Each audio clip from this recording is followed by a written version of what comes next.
बड़ी ही रहस्यमय है ये दुनिया। जब हम दुनिया को ऑब्जर्व करते हैं तब वो अलग तरीके से बिहेव करती है, और जब हम दुनिया को ऑब्जर्व नहीं करते हैं तब वो अलग तरीके से बिहेव करती है।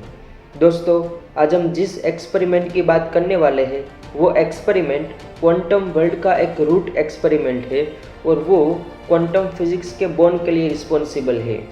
ये एक्सपेरिमेंट फिजिक्स में किए गए टॉप 10 एक्सपेरिमेंट में से एक है, और ये एक्सपेरिमेंट के बाद हमारा दुनिया को देखने का नज़रिया ही बदल गया है। जी हाँ दोस्तों, आज हम बात करने वाले हैं यंग डबल स्लिट एक्सपेरिमेंट के बारे में। इस एक्सपेरिमेंट के निष्कर्ष ने आज भी वैज्ञानिकों को हैरान एवं परेशान कर रखा है। इस एक्सपेरिमेंट ने वैज्ञानिकों को यह एहसास दिलाया कि वह इस दुनिया के बारे में कुछ नहीं जानते हैं। दोस्तों, अगर आप ये एक्सपेरिमेंट को रियल में समझना चाहते हो तो वीडियो को एंड तक देखिएगा। ये एक्सपेरिमेंट को समझने से पहले हम ये एक्सपेरिमेंट की हिस्ट्री जान लेते हैं कि आखिर में ये एक्सपेरिमेंट क्यों किया गया और इस एक्सपेरिमेंट में ऐसी क्या खास बात थी। ये सब स्टार्ट हुआ था न्यूटन के टाइम से। जब न्यूटन ने लाइट की स्टडी की तो उन्होंने लाइट को पार्टिकल की तरह ट्रीट किया, और उन्होंने लाइट के ऊपर अपनी थ्योरी दी जिसे कॉर्पस्कुलर थ्योरी कहा जाता है। उनकी ये थ्योरी फेल हो गई थी क्योंकि वो लाइट के कुछ फिनोमिना को एक्सप्लेन नहीं कर पाई थी। उसके बाद लाइट की स्टडी करने आए थे हाइजन, और हाइजन ने लाइट को वेव की तरह ट्रीट किया था, और उन्होंने कहा कि लाइट एक वेव की तरह बिहेव करती है और वो वेव की सारी प्रॉपर्टी दिखाती है, और उसके ऊपर उन्होंने अपनी थ्योरी दी जिसको हाइजन वेव थ्योरी कहा जाता है।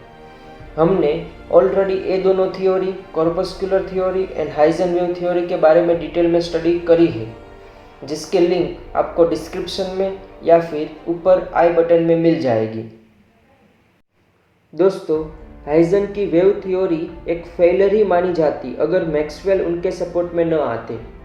यहाँ पे दो अपोजिट व्यू वाले साइंटिस्ट खड़े थे, न्यूटन एंड हाइजन। एक का कहना था कि लाइट पार्टिकल है तो दूसरों का कहना था कि लाइट वेव है। ये लड़ाई ये दोनों साइंटिस्ट के बीच में थी। वो टाइम पे सामने आए यंग हाइजन के अंडर में ही काम करते थे, और यूँ कहे कि वो हाइजन के ही स्टूडेंट थे। उन्होंने अपने डबल स्लिट एक्सपेरिमेंट के जरिए हाइजन के इंटरफेरेंस वाले पॉइंट को प्रूव किया। चलिए ये एक्सपेरिमेंट को डिटेल में समझते हैं। क्वांटम वर्ल्ड में जाए उससे पहले पार्टिकल एंड वेव किस तरह से काम करते हैं वो देखते हैं। मार्बल एक पार्टिकल है। अगर आप मार्बल को मार्बल गन के थ्रू एक स्लिट में से पास करते हो तब वो स्लिट में से पास होकर पीछे एक स्ट्रेट लाइन में स्क्रीन के ऊपर मिलेंगे। जब एक स्लिट की जगह दो स्लिट का यूज़ करते हैं तब मार्बल दोनों स्लिट में से पास होकर दो लाइन पीछे की स्क्रीन ऊपर मिलती है। लेकिन अगर वेव को सिंगल स्लिट के थ्रू पास करते हैं तब जहाँ पे हाईएस्ट इंटेंसिटी वाले वेव स्क्रीन के ऊपर टकराते हैं वहाँ पर एक स्ट्रेट ब्राइट लाइन मिलेगी। लेकिन अगर हम एक की जगह पे दो स्लिट का इस्तेमाल करते हैं तब कुछ अलग होता है। जब एक वेव का क्रस्ट दूसरे वेव के ट्रफ के साथ टकराते हैं तब वो एक दूसरे को कैंसिल कर देते हैं, और एक इंटरफेरेंस पैटर्न स्क्रीन के ऊपर देखने को मिलती है। जहाँ पे दो वेव के टॉप मिलते हैं वहाँ पे ब्राइटनेस मिलती है, और जहाँ पे एक वेव का टॉप और दूसरे वेव का बॉटम मिलता है वहाँ पे ब्राइटनेस 0 हो जाती है।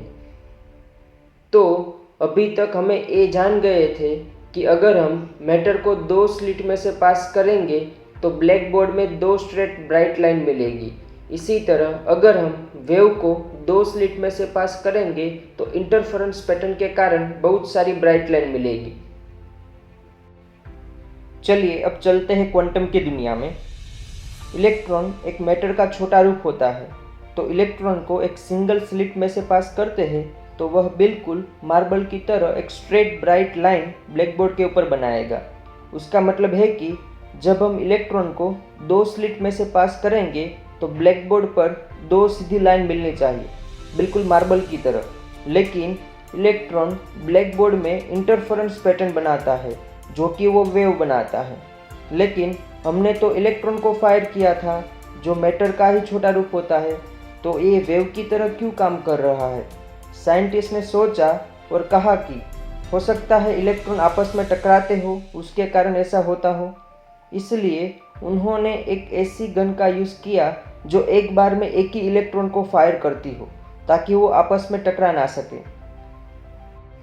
वैज्ञानिकों ने 10-12 घंटों तक एक्सपेरिमेंट को ऑब्जर्व किया, लेकिन हर बार इलेक्ट्रॉन इंटरफेरेंस पैटर्न ही दिखा रहा था। बाद में वैज्ञानिकों ने सोचा कि क्यों ना इलेक्ट्रॉन को स्लिट के पास ऑब्जर्व किया जाए। तो वैज्ञानिकों ने इलेक्ट्रॉन को ऑब्जर्व करने के लिए स्लिट के पास एक ऑब्जर्वर मशीन रखा जो इलेक्ट्रॉन के छोटे से छोटे परिवर्तन को ऑब्जर्व कर सकता था। इस बार जो हुआ उसने वैज्ञानिकों के होश उड़ा दिए। इस बार इलेक्ट्रॉन ने पार्टिकल नेचर दिखाते हुए ब्लैक बोर्ड के ऊपर सिर्फ 2 स्ट्रेट लाइन दिखाई। आश्चर्यजनक ये था कि जब ऑब्जर्वर को हटाया जाता था तब इलेक्ट्रॉन इंटरफेरेंस पैटर्न दिखाता था, और जब ऑब्जर्वर को रखा जाता था तब इलेक्ट्रॉन पार्टिकल नेचर दिखाता था। ऐसा लग रहा था मानो उसे पता चल गया था कि उसे कोई देख रहा है, जिसके कारण वो अपना नेचर चेंज कर देता था। इलेक्ट्रॉन के इस नेचर के बारे में आज भी वैज्ञानिकों के लिए एक रहस्य बना हुआ है। दोस्तों, ये सुनने में अजीब लगता है कि जब हम कोई पार्टिकल को ऑब्जर्व करते हैं तब वो पार्टिकल नेचर दिखाता है, और अगर हम ऑब्जर्व नहीं करते हैं तब वो वेव नेचर दिखाता है। लेकिन ये सब पॉसिबल है। क्वांटम पार्टिकल के साथ यही होता है, जैसे कि इलेक्ट्रॉन, प्रोटॉन एंड न्यूट्रॉन के साथ। तो यह था यंग डबल स्लिट एक्सपेरिमेंट। अगर आपको ये वीडियो पसंद आया हो तो लाइक कीजिए और चैनल को सब्सक्राइब कीजिए।